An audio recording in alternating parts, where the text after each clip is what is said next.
Is there a demographic that beyond just general like independence? Like, is there a men under 20, Hispanic women? Is there another group that is problematic for him or hopeful for him? For Trump, Yeah. uh, I mean, he's doing the most Trumpy right now is 30 to 39-year-old men. And the scary part to me is there's 35 points to the right to 30 to 39-year-old women. And he's doing really well with Hispanics. And again, I'm saying like really well, like the sum aggregate of first term, like, because these numbers don't look the same way right now that they did before. But Hispanic and other race voters, that May 22 reading, we had 57% approve. They're polling like 15 points to the right of white voters. And then we had black approval in the 40s for a lot of this term so far. It's in the 20s right now. So, and again, I think that's probably a two-tier justice kind of signal. And so he has remade a coalition. We had, Yeah. again, 18 to 39-year-olds more conservative than 65 and olders for the first time in our polling back in January, February, March, back when we were getting readings like Doge is more popular than any politician that we could possibly poll on. Doge is It's literally funny though that was never the narrative, right? If you no. listen to the Washington Post or CNN, Doge is horrible, Elon's a horrible man. And I'm with you. I got excited about Doge because I was like, I'm so tired of hearing we can't. And I love the accountability. And I kept telling people the naysayers would be like, oh, he hasn't cut that much. And I'm like, wait, so we've cut nothing ever.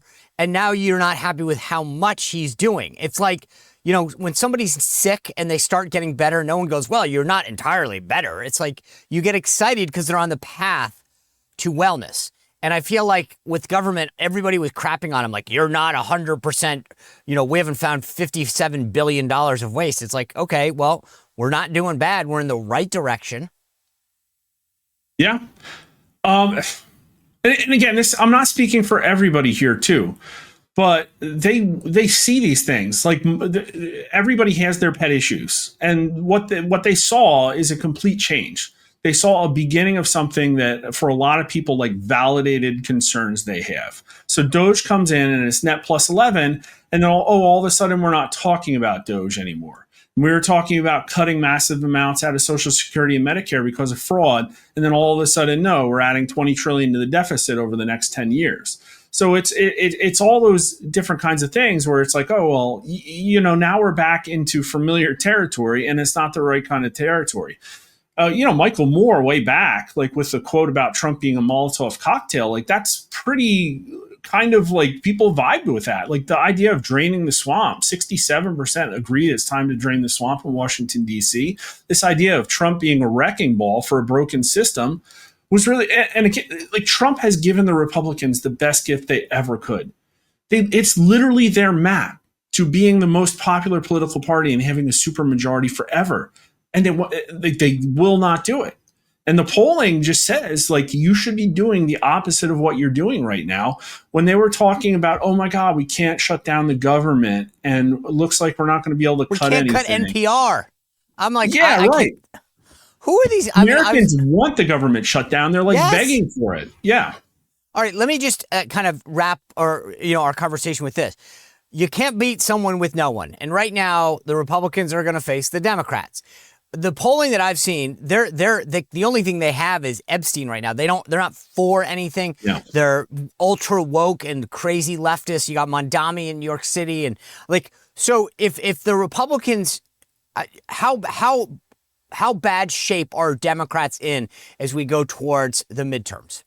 So the generic ballot's not perfect, but it looks bad for Republicans, and it's still early, so we'll see how it shapes out. I think the first clue will be like what happens in New Jersey with Chitterelli. What do the Senate race polling start to look like? And we'll have a better idea. But like two things can be true at the same time. Democrats are a national mess right now. They're absolutely in a horribly unenviable position. They're trying to out Marxist each other to the bottom. Their crazies have filled a void left by their establishment leaders who are too afraid to come out right now and get ratioed on Twitter. It's just absolutely horrifying. Kamala Harris is still the face of the party, and she's nowhere to be found, completely MIA. She outpolls the next highest candidate among Democrats for the primary by 3x. And all of these other names you're hearing, Newsom, like Shapiro, Whitmer, none of these really get out of the 10, 11% range. Buttigieg, they're all single digits, AOC single digits. And so Kamala Harris, I mean, unfortunately for them, she got $3.5 billion of name recognition, and she's a loser, and she's probably going to lose by worse, especially if she debates JD Vance. So that's their national picture, and we all know that the primary is going to be the most ridiculous and hilarious clown show circling firing squad, right? But the problem is that they have other candidates. And so you know as well as I know that what's going to happen is, and I'm hearing this, is that MAGA candidates are getting shut out across the board. Establishment doesn't want MAGA candidates. They're not tapped into the NRCC consulting money.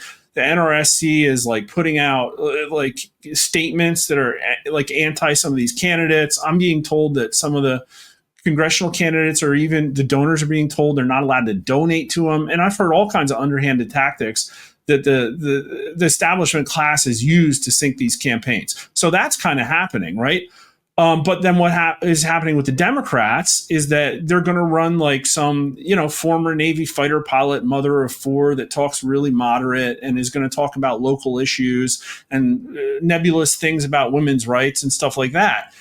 And that will look good to people compared to I took a chance on Republicans. They let me down.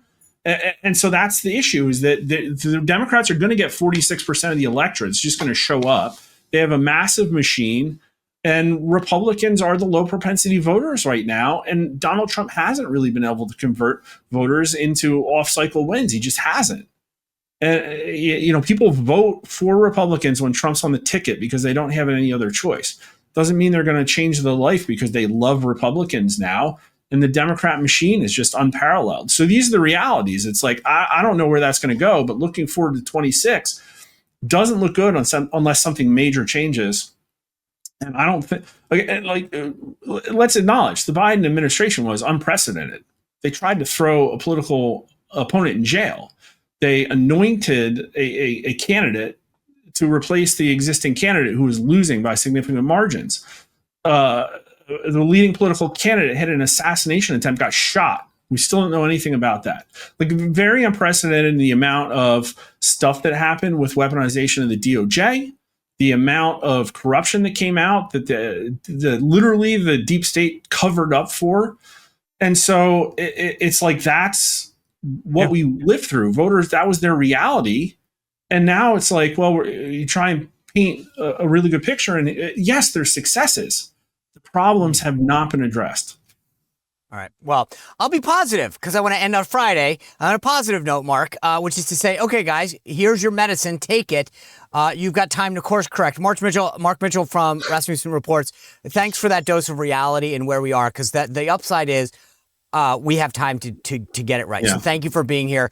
Follow Mark on Twitter. Keep up with all of the great work that they're doing to keep us in the know. And as he said, I mean, they're one of the best, one of the most accurate guys out there doing this, which makes a lot more sense than getting your hands all ringy because someone in the Washington Post threw out a random number. Well, if you enjoyed this content, make sure to like this video, subscribe, and click the notification bell to get more.